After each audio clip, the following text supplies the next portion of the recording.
the land. After the land, if you enter the seas at the coastal area, you have the mangroves. But the mangroves have boundaries. Beyond that, you go deeper, a little bit deeper, not so deep, na ano po yung different kind of ecosystem. That is the seagrasses.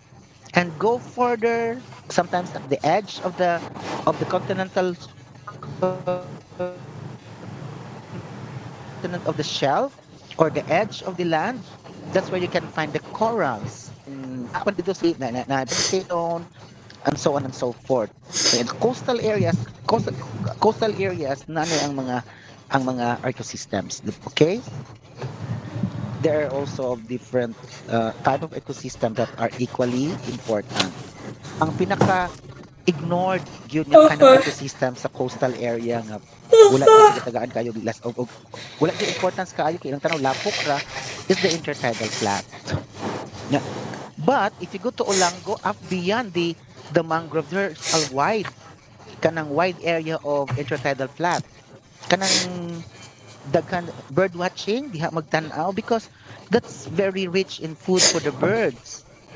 So dito makita nimo ang mga migratory birds too, not only those going into the inside the mangrove forest, but those some of those migratory birds, they stop and go to the intertidal flats to eat because there are many organisms that they can actually eat there. Okay? So mangroves, there are different kinds of species of mangroves.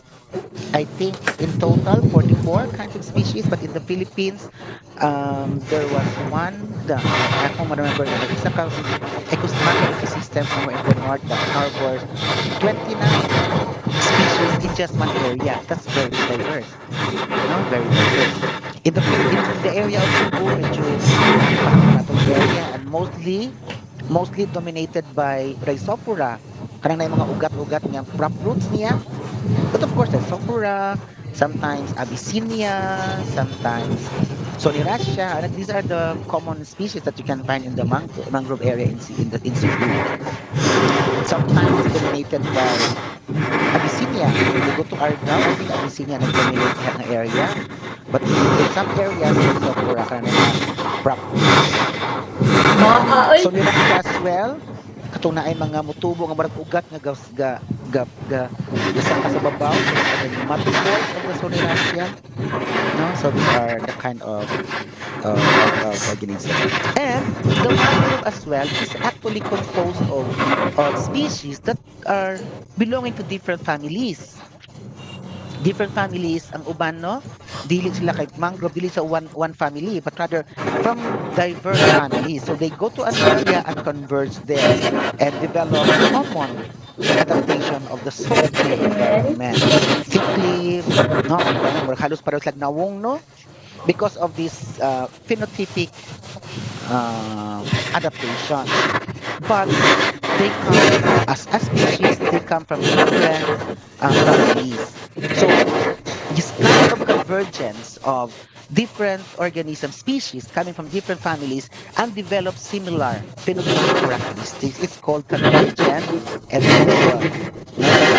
From different types, they go to a common kind of characteristics as a form of adaptation of the kind of environment. So if you go into the details in terms of, for example, um, the characteristics of the flowers, that's where you will discover that they come from different species.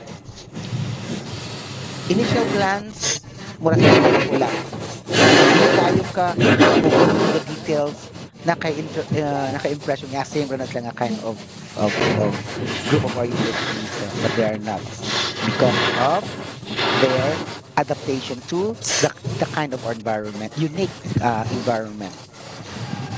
Salty, malapok, and high salinity, and sometimes anaerobic soil. So, yun ano yung mga characteristics. So, that's the mangrove ecosystem. Seagrasses, I mentioned about the seagrasses. These are flowering plants, no? They are actually angiosperm or flowering plants. Pwede na, kung ato mo dito sa mga dagat-dagat, you can always find seagrasses. seagrasses in Cebu. But in some areas, dili kaayod maayo, na in some areas nga very healthy, very and different kinds of species will also be found in the seagrass beds, no? And they serve as foundation of numerous food webs, supplying essential nutrients to a wide range of marine ecosystems. Okay? Then the summary of the aquatic ecosystem, you have the freshwater ecosystem, marine ecosystems, and then you have the estuarine ecosystems. No summary of all that discussed above. Okay, and further summary, Bachud, terrestrial ecosystems are primarily influenced by climatic or and edaphic factors, the soil conditions, aquatic ecosystems, on salinity and hydrodynamic because of the nature, no? Of course, hydrodynamics yun siya. And then ang terrestrial, climatic, apil di ang temperature and rainfall. Functionally, both sustain and perform essential ecological functions and provide ecosystem services fundamental to planetary health, like regulate global cycles, and then support ecosystem services critical to human well-being. Okay, so these are all about the ecosystems. Now, assignment. Siguro kuan, mo nang nag-apas ko akong gitiwas ang tanan even it's past 4:30 because I'm giving you this activity that you can do tomorrow. So we will not meet, and I will send this slide as your reference for this task, no? And I hope you will enjoy doing this. Nagahimo man mo ka ng kung ano, kanang mga TikTok, Reel. So this is your chance. You can work on this tomorrow and the whole week. Kuan lang, less than 2 minutes lang na reel. It's very short. No, it's very short. Less than 2 minutes lang. So anyone, Mayor, can you read the task for everyone? Hello, sir. Okay, sir. Kana. For the task 3, ecosystem reels. Individual task, sorry, asynchronous via Google Classroom. Objective, reinforce understanding of major ecosystem and their unique characteristic. For instruction, first, choose one terrestrial or aquatic ecosystem discussed in the lecture. Second, create a one-slide visual reel or short video. It is less than 2 minutes. Using Google Slides, Canva, or TikTok, summarizing its biotic and abiotic features, key species like producers and consumers, a snap a snapshot of energy flow, pyramid or Meaning, chain. when you say snapshot, what is a what is a, kind of a general brief capture of the energy flow? Sige, number 4. Okay, number 4, one human-induced threat or climate impact. Upload your output to Google Classroom under Ecosystem Reel submission. Comment constructively on one's classmate post On one. highlighting something new or surprising. That's all, sir. Oo. Okay, clear ba? Kanus aman inyong gusto nga deadline nila?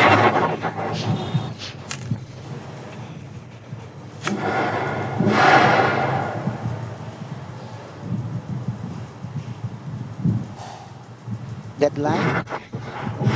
TikTok, reel, or pwede isang short video, less than or equal to 2 minutes lang. Very short. Individual ni siya ha. So deadline, kanus aman inyong gusto nga deadline for this?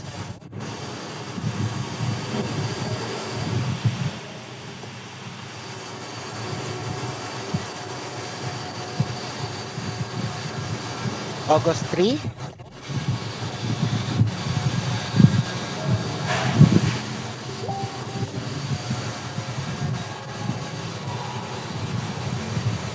August 9? Ay, di po dahil for August 9, no? Next week, Friday, August 8? August 8? Yes, no. Nice ang August 8, sir. Okay ra? Happy ra mo sa August 8? Yes, sir. Sure? Yes, Sure sir. na Okay, mo? Opo, sir. Okay, Rami, sir. Okay, sige. Alright. So August 8 then. So I will not be meeting you. And I think tomorrow, pwede mo, discuss mo how to approach it given this then sa next slide you can find actually the scoring rubric as basis when you plan for your TikTok video, for your reel. So these are the the scoring system, okay, as your basis and guide. Dili siya kinalan taas, no? So nasa scientific relevance, communication and clarity. Of course, the content is important, no? So mo ni sila. Okay? So I will see you next week. Okay? So actually naapo mo. The reason why I designed it this way is because na ko'y official travel this week. And yeah, memo from the president. But of course, I have to manage everything. So I designed our activities for this week to compensate. So rush in jud ko sa inyong sa lecture na abot na tag almost 5. So that's all, and thank you so much everyone for attending the class. If you have concerns about anything related to class, please message me.